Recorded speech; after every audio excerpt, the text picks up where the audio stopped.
Hi guys, and welcome back to Asknikkip. I'm going to go ahead and I'm going to jump into today's question. It says, hey Nikki, first off, I would like to say that I love your advice videos. Thank you. And all of your videos. Thank you.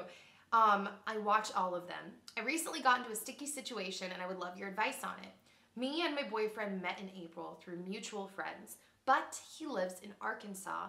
He recently told me that his name wasn't really his name. He gave me a fake name because his brother got into trouble with being a minor.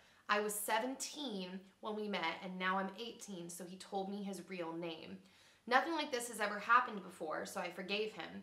Was that a dumb idea? I don't want to lose him, but do you think that that was too much of a lie to forgive? Please help me, Nikki. You ever met in April through mutual friends? Okay, what I'm gonna say is, I wouldn't say that that's necessarily dumb. I guess I can understand what he's saying, kind of. It does sound a little weird, like, it's like, dude, you were 17, and really, you're only gonna get in trouble if you're sleeping together. And I don't know if you were, but you probably shouldn't be sleeping with someone who you maybe have seen a couple times a year. I don't know, I'm jumping to assumptions, who lives in Arkansas. And he probably, rather than giving you a fake name, this is kind of what kind of goes into whether it's weird or not. Rather than giving you a fake name, he probably just shouldn't have slept with you if he did, because he's still breaking the law regardless of using a real name or not if he did sleep with you. And if he didn't, there was no reason to use a fake name because it is only illegal if you were having sex. So that will kind of play into whether or not that was weird in the first place. But the other thing is, I don't know. I mean, it's hard to tell. I'm not there. You're 18.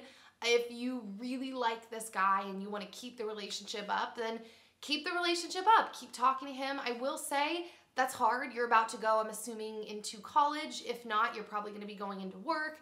And it is kind of an age where you want to have the freedom to explore the things that you love to do and have friendships and be open to new relationships and date. And if someone doesn't work, date someone else. And I wouldn't consider yourself so pinned down by someone who lives in another state who gave you a fake name. But that being said, I don't know all of the circumstances. So if you're really feeling this guy, then yeah, keep talking to him. Like, he didn't do something horrible. It just is a little weird. And like I said, kind of depends on those other circumstances, which I obviously don't know. And really, I'm not an expert at anything, as I always say. So it ultimately just depends on what you're comfortable with and what you want.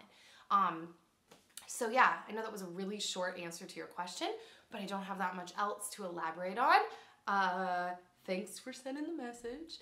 I feel like sometimes when I end questions, I'm like, what do I say next? How do I transition this? So I'm gonna read the Twitter question. It says, if you could rename yourself, what would your name be? Probably Isabella. Bella. That's probably what I would want to be. Bella! I like that name. We've debated naming our kid Bella one day. Izzy, Isabella, I don't know.